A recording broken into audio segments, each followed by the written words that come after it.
Good morning, students. This is a video lecture of class +1 physics.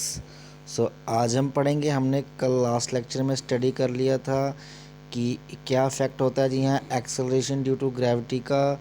जी हाँ, अगर हम altitude पे जाते हैं तो क्या इफ़ेक्ट होता है, और अगर हम लैटीट्यूड यानी कि हम डीप में जाते हैं, डेप्थ में, तो क्या होता है. तो हमने कल स्टडी कर लिया था.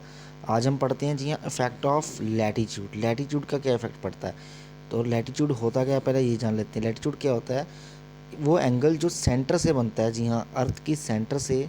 अगर सपोज कर लो, ये हमारी अर्थ है, लेट इट बी अर्थ.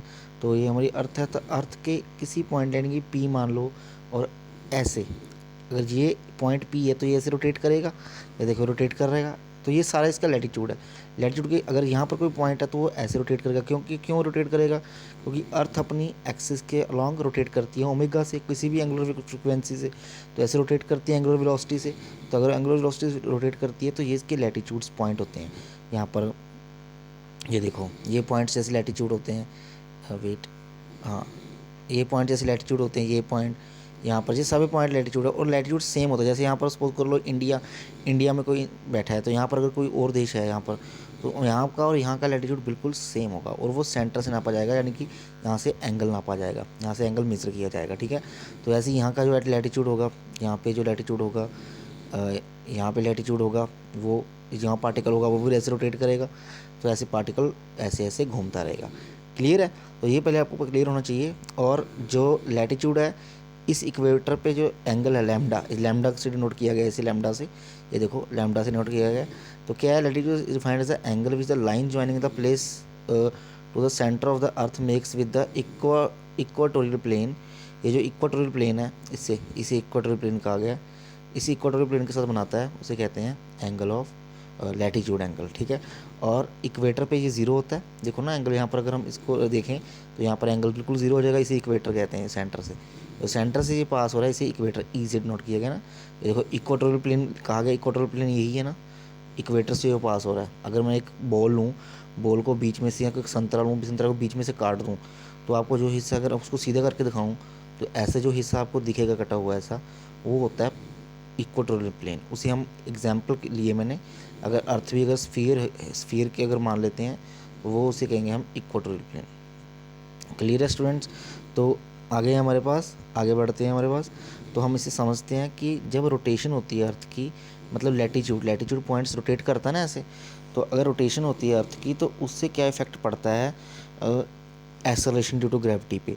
तो इसके आप इजीली तरीके से समझें. जैसे देखें, ये हमारे पास अर्थ है, और ये ऐसे ऐसे रोटेट कर रही है एंगुलर वेलोसिटी से. तो यहाँ पर कोई पार्टिकल है सेंटर से. तो हमें पता है, जो पार्टिकल अगर कोई भी घूमता है, अगर उसके नॉन इनर्शियल फ्रेम से देखें, तो पार्टिकल क्या करेगा, पार्टिकल पे ऊपर कौन सी फोर्स लग रही है. अगर बाहर की ओर, आपको पता है दो तरह की फोर्स होती है. अगर कोई पार्टिकल सर्कुलर में मूव कर रहा है या स्फीयर में मूव कर रहा है, तो उसके ऊपर सेंट्रीपिटल फोर्स सेंटर की तरफ लग रही होती है.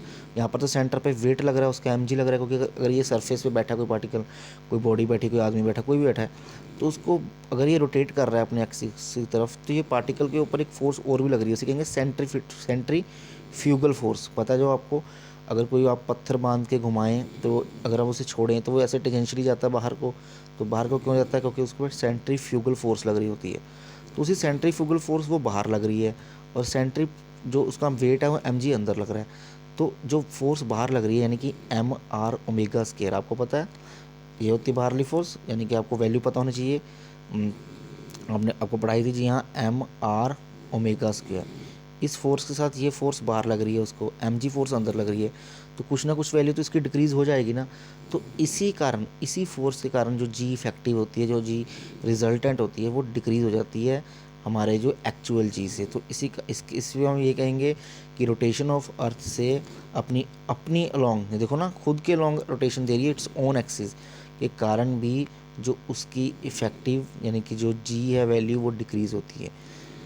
ऊपर जाएंगे अर्थ से तब भी डिक्रीज़, तब इसी कारण भी डिक्रीज. नीचे जाएंगे डेप्थ में तब भी डिक्रीज़. और रोटेशन ऑफ अर्थ के कारण तो डिक्रीज़ हो ही रही है. क्यों, क्योंकि बाहर को फोर्स लग रही है सेंट्रीफ्यूगल फोर्स, और कुछ ना कुछ वैल्यू कम कर ही देगी. ज़्यादा नहीं करती है, कम करती है. क्योंकि ओमेगा जो होता है ना, बहुत कम होती है. ओमेगा होता है, आपको पता है 2π/t. तो टी की वैल्यू होती है 4 आवर होते हैं. अर्थ की रोटेशन की बात कर रहा हूँ, जो वैल्यू बहुत पॉइंट्स में आ जाती है.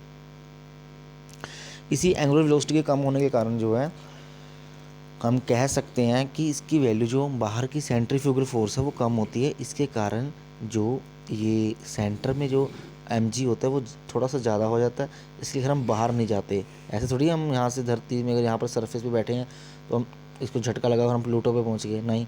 क्यों नहीं जाते? क्योंकि जो सेंट्रीपिटल फोर्स है वो बहुत कम लगती है। क्लियर है?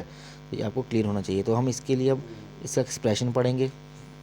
एक्सप्रेशन के लिए मान लेते हैं कोई पॉइंट P है, ठीक है, उस पर फोर्स। अब देखो, अब आपको ये पता, अगर P पॉइंट यहाँ पे है, ठीक है, यहाँ पर P पॉइंट है, अगर mg इधर लग रही है और सेंट्रीफ्यूगल फोर्स बाहर लग रही है तो बॉडी कहाँ जाएगी? अब को पता है जो mg फोर्स है, वेट है, वो अंदर को लग रहा है तो वो ज़्यादा है, तो बॉडी रिजल्टेंट कहाँ होगा? रिजल्टेंट अगर एक फोर्स इधर लग रही है, एक फोर्स इधर लग रही है, तो ये mg अगर ज़्यादा है, सपोज कर लो ये 100 है, ये 5 है, तो कहाँ लगेगी? यहीं कहीं होगी, यहाँ पर। तो इसी कारण ये फोर्स को रिजल्टेंट बनाई गई है, ये रिजल्टेंट बनाया गया, ठीक है ना। इसमें कंफ्यूज नहीं होना। ये mg जो लिखा है ये रिजल्टेंट लिखा है, फिर रिजल्टेंट जो है g डैश लिखा ना, लिखा है। एक mg लिया है, वो तो होगा ग्रेविटी करके, मास करके उस बॉडी का। ये mg डैश मतलब जो रिजल्टेंट बॉडी किधर जाएगी, तो हमारा जो वेट है वो सेंटर के अलॉन्ग नहीं लगता, हमारा जो रिजल्टेंट वेट है वो सेंटर से थोड़ा सा इधर लगता है। आपको इस यहाँ से भी प्रूफ होना चाहिए। आपको हैरानी होगी ये जानकर बाद कि बिल्कुल सेंटर की हम पढ़ते हैं, हम नहीं, हमारा सेंटर को नहीं लगता, क्योंकि रोटेशन के कारण जो हमारा थोड़ा सा सेंटर है जो वो इधर हो जाता है, वो हमारा इफेक्टिव जो रिजल्टेंट वेट है वो सेंटर से थोड़ा सा साइड पे लगता है। क्लियर? रोटेशन के कारण। तो हम मान के चलते हैं ये एंगल कितना है, यानी कि एंगल ऑफ लैटिट्यूड, ठीक है ना। ये एंगल लैम्डा बना रहा है, अगर इसे अगर हम करें ये भी लैम्डा हो गया, तो ये एंगल कितना बचा? 180 माइनस लैम्डा, ये भी ऊपर वाला लैम्डा हो जाएगा ना, अगर हम इसे एक्सटेंड कर दें तो ये सारी 180 हो गया। 180 में से अगर छोटा सा एंगल ले लिया हमने, 180 माइनस लैम्डा ले लिया। क्लियर है? तो ये हमने यहाँ पर लिख लिया। और इस वैल्यू की आर की, ये स्मॉल आर है, कन्फ्यूज़ मत होना। ये जो ये है ये कैपिटल आर है, यानी कि रेडियस ऑफ अर्थ। ये हम किसी भी पॉइंट पे ले रहे हैं, ये स्मॉल आर पॉइंट जो P पॉइंट है। क्लियर है? और उसकी सेंट्रीफ्यूगल फोर्स कितनी होगी? ये देखो, सेंट्रीफ्यूगल फोर्स जो है वो एक्टिंग करेगी mr ओमेगा स्क्वायर, जो PA के लॉन्ग बाहर की ओर एंटर कर रही है, ठीक है। डायरेक्टेड अवे मैंने भी बताया था, सेंटर C से बाहर की ओर, अंदर सेंट्रीपिटल फोर्स लग रही है, बाहर centrifugal. Okay, suppose g is the acceleration to gravity, जो अगर अर्थ रेस्ट पे है अगर, ठीक है, तो ये को बता दिया मैंने। आगे बढ़ते हैं। अब देखो, let g dash be the acceleration to gravity at point P पे कुछ ना कुछ चेंजेस आएंगे ना, क्योंकि जो रिजल्टेंट होगा कुछ ना कुछ चेंजेस आएंगे, जो हमने mg डैश बनाया था ये, ठीक है ना, ऐसे 180 डिग्री, 180 माइनस लैम्डा। तो यहाँ पर क्या करना है, हमने फार्मूला लगाना है। फार्मूला क्या होता है हमारा, ठीक है ना, आपने पढ़ा है वेक्टर्स में फार्मूला क्या होता है, दैट इज़, यहाँ पर अगर हम लिखें सिंपल फोर्स लिखें या अकेला जी लिखें, यहाँ अगर mg लिख लें, चलो mg पूरा वेट ले लेते हैं, mg डैश अंदर की तरफ जो है वो किसके इक्वल हो जाएगा, is equal to mg square plus mr omega square plus 2 mg cos theta. Theta कितना? 180 माइनस लैम्डा। तो ये कॉस 180 माइनस लैम्डा कितना आ जाएगा? Minus cos lambda. तो ये वैल्यू पुट कर दी यहाँ पर उन्होंने, यहाँ पर सॉल्व किया इसे, और ये वैल्यू आ गई। ये देखो, ये जो ओमेगा 4 है, अब देखो हमने बताया था मैंने, ओमेगा का जो ओमेगा की वैल्यू 0 पॉइंट समथिंग है, तो अगर उसका ओमेगा स्केयर 4 करेंगे तो बहुत स्मॉल हो जाएगा, वो आगे देखेंगे निगलेक्ट कर देंगे, ठीक है। तो इसको हमने सॉल्व करेंगे, इसका भी पावर 1/2 लिख लिया। ये तो नेगलेक्ट होने वाला है, देखो बता दिया उन्होंने, यहाँ पर नेगलेक्ट कर देंगे इस value. Omega square is very small, therefore its square is and higher power then be neglected. Clear? हमारे पास जो इक्वेशन बची तो ये बची, जो जी डैश नया आया हमारे पास ये। क्लियर है? तो यहाँ से हमें ये पता लगा, देखो लैटिट्यूड भी स्मॉल होगा, क्योंकि कॉस वैल्यू मैक्सिमम कितनी होती है? 1 होती है, तो 1 से तो ये डिक्रीज़ हो रहा है।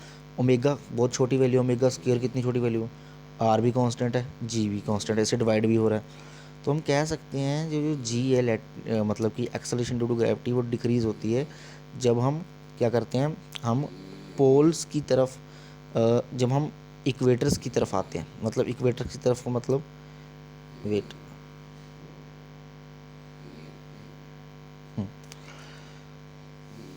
अब कितना डिक्रीज़ हो रहा है ये वो डिपेंड करता है इस एंगल के, ये लैटिट्यूड पर डिपेंड करता है, वो बताता हूँ अभी मैंने। देखो, इसको बाइनोमियल थ्योरम लाइए, अंदर लेके आए 1/2 को, 1/2 को अंदर लेके आए, 2 कैंसिल हो गया, यहाँ पे हमारे पास ये बचा जी, अंदर ले गए जी को, G minus R omega square cos square lambda. तो यहाँ से ये पता लग गया कि जो नया आएगा जी, जो न्यू बनेगा इफेक्टिव, वो कम ही होगा, हमारे जो जी हमारा एक्सेलरेशन टू ग्रेविटी जो रियल है, ठीक है। तो इक्वेटर पे क्या होता है, लैम्डा 0 डिग्री, ठीक है। तो उस पर वैल्यू क्या हो जाएगी, इतनी हो जाएगी। तो इक्वेटर पे वैल्यू हो जाएगी इतनी, क्योंकि cos 0 1 होता है। तो पोल्स पे कितनी हो जाएगी, cos 0 0, cos 90 0 हो ना, ये पोल होते हैं, ये इक्वेटर है। पोल पे एंगल 0, यहाँ पर एंगल 90 डिग्री। सो इसी कारण cos 90 लिया और 90 पे ये वैल्यू 0 हो गई सारी। तो G P is equal to G, तो पोल पे कितना आ गया जी। तो मैक्सिमम कब होती है, पोल पे। तो ये भी हमारे पास प्रूफ हो गया। तो इक्वेटर पे होती है कम से कम और मैक्सिमम कहाँ होती है, पोल पे। उसकी value acceleration to gravity. Clear है सबको, ठीक है। तो ये आपको ध्यान रखना है, इसके न्यूमेरिकल प्रैक्टिस करने हैं जो भी मैंने कराया वेरिएशन वाले, सभी न्यूमेरिकल प्रैक्टिस करने हैं इसके, ठीक है। आगे जो टॉपिक है बहुत इंपॉर्टेंट होने वाला है स्टूडेंट्स आपके लिए, बिकॉज ये जो ग्रेविटेशन फील्ड वर्ल्ड है आपके लिए नया आने वाला है। और ये फील्ड आपको +2 में भी काम आएगा जब आप इलेक्ट्रोस्टैटिक स्टडी करेंगे। वो इलेक्ट्रोस्टैटिक चैप्टर पढ़ेंगे +2 का, तो उसमें बहुत फील्ड की बातें होने वाली है। अगर आप अभी समझ लेंगे अच्छे से तो आपको वहाँ पर अच्छे से काम आएगा, ठीक है। फील्ड की बात कर लेते हैं। तो पहले फील्ड के पहले हम इस समझते हैं फील्ड का मतलब क्या। दायरा, दायरा आपको पता होता है, जैसे कहते हैं इसकी फील्ड कितनी है। जैसे एक बॉय है, उसके कितने फ्रेंड है, तो कहेंगे हम उसके उसके 5 फ्रेंड है, उसके कहेंगे हम उसके 10 फ्रेंड है। तो किसका दायरा बड़ा हुआ, जिसके 10 फ्रेंड है, ठीक है। दायरा पर काम तो एक ही आता है, तो आपको पता ही है, ठीक है। तो वैसे एग्जाम्पल लिया मैंने। तो हम दायरे की बात करते हैं फील्ड, तो ग्रेविटेशन फील्ड की बात करते हैं। The space around a material body in which gravitational pull can be experience is called gravitational field. Gravitational field suppose करो यहाँ पर एक मास है, बॉडी, यहाँ पर छोटा सा एक मास, स्मॉल टेस्ट मास ले लो, छोटा सा। तो मैं यहाँ पर तक आया, मैंने देखा इसने इसको अट्रैक्शन करी ही नहीं, बिल्कुल अट्रैक्शन नहीं हुई। मैं थोड़ा सा यहाँ पर मूव किया, यहाँ पर पहुँचा, मैंने देखा एकदम से अट्रैक्ट कर लिया, मतलब इसकी फील्ड कहाँ है, यहाँ तक है।